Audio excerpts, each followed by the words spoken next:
नमस्कार।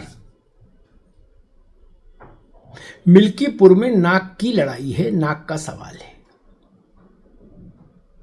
दोनों तरफ की नाक दांव पर लगी है। अब एक की कटेगी, एक की बचेगी।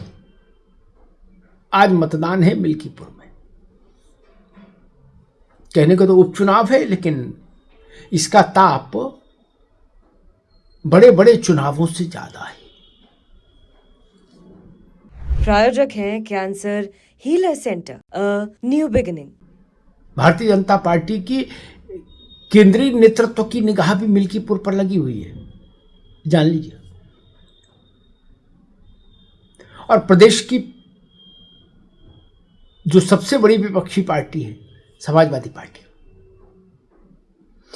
उसकी नाक भी यहां दांव पर लगी हुई है, क्योंकि यह अवधेश प्रसाद की सीट है। उनके बेटे लड़ रहे हैं। और समाजवादी पार्टी ने जो एक प्रचार किया था कि हमने अयोध्या को जीत लिया, उस प्रचार को भी मिल्कीपुर में इम्तिहान से गुजरना पड़ रहा है। अखिलेश यादव का पीडीए भी दांव पर है। वो प्रचार भी दांव पर है कि हमने अयोध्या जीत लिया, या यूं कहिए भाजपा अयोध्या हार गई। और भाजपा के लिए विशेष रूप से इस नैरेटिव को खंडित करना जरूरी है कि भाजपा अयोध्या हार गई। उसके लिए बीजेपी को मिल्कीपुर जीतना जरूरी है। इसलिए भाजपा की नाक भी दांव पर लग गई। यहां पर दो चेहरे की प्रतिष्ठा दांव पर है, अखिलेश यादव और योगी आदित्यनाथ। दो पार्टियों की प्रतिष्ठा दांव पर है। इसको आप घोसी से भी बड़ा इम्तिहान मानिए। घोसी में बाई इलेक्शन हुआ था विधानसभा का, जिसमें दारा सिंह चौहान हार गए थे और समाजवादी पार्टी का उम्मीदवार सुधाकर सिंह जीत गए थे। तो जितना बड़ा संदेश उस घोसी के जनादेश का गया था, उससे बड़ा, उससे प्रभावी, उससे ज्यादा व्याप्ति वाला संदेश मिल्कीपुर से जाएगा, जहां आज वोट हो रहा है।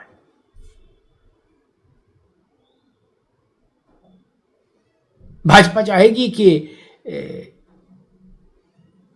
वो एक बार समाजवादी पार्टी को यहां पटखनी दे पाए,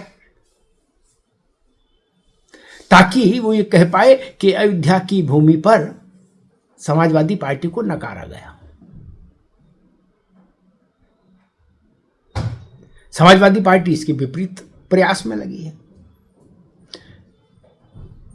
ये शायद इस माने में अलबेला चुनाव है कि तीन दल हैं प्रमुख रूप से जो यहां चुनाव लड़ रहे हैं। बसपा लड़ने रही, कांग्रेस लड़ने रही, भाजपा, सपा और चंद्रशेखर की पार्टी आजाद समाज पार्टी। और तीनों पार्टियों ने अपने उम्मीदवारों के लिए पासी समाज से ही व्यक्तियों का चयन किया, यानी तीनों के उम्मीदवार पासी हैं। ये भी बहुत रेयर होगा, ऐसा कहीं कॉम्बिनेशन किसी में हुआ हो तो हुआ, मुझे स्मरण नहीं, कि तीन दल, बड़े दल एक ही जाति के प्रत्याशी उतार दे एक जगह।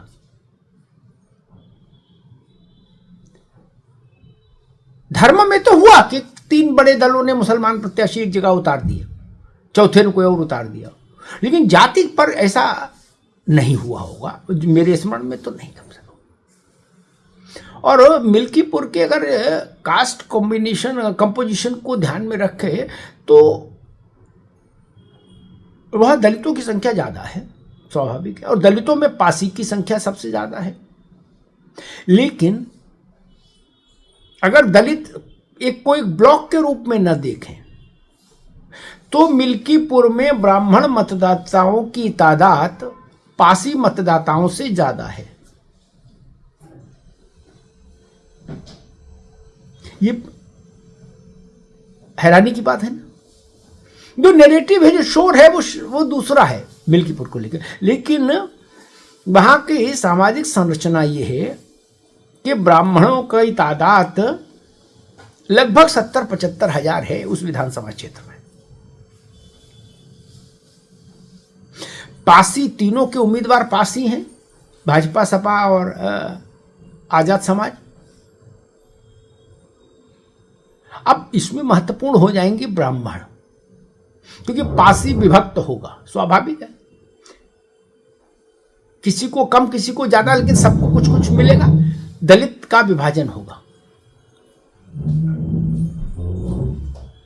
मुस्लिम एक मुश्त जाएगा, यादव एक मुश्त जा सकता है, ब्राह्मण ठाकुर बनिया, क्या ये एक मुश्त मतदान करेंगे? विशेष रूप से ब्राह्मण जो वहां सबसे ज्यादा है। यह ब्राह्मण मतदाताओं के झुकाव पर बहुत कुछ निर्भर करेगा। तो कुल मिला के संघर्ष बड़ा है। मिल्कीपुर की जमीन पर कुंभ का मुद्दा भी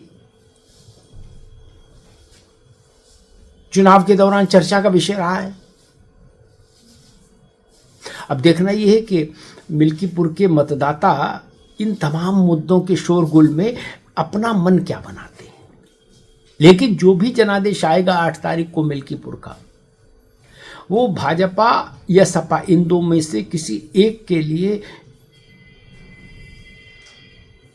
शोक का समाचार लेकर आएगा और एक के लिए उल्लास की सूचना लेकर आएगा, उत्सव की मुनादी लेकर आएगा। ये तय है।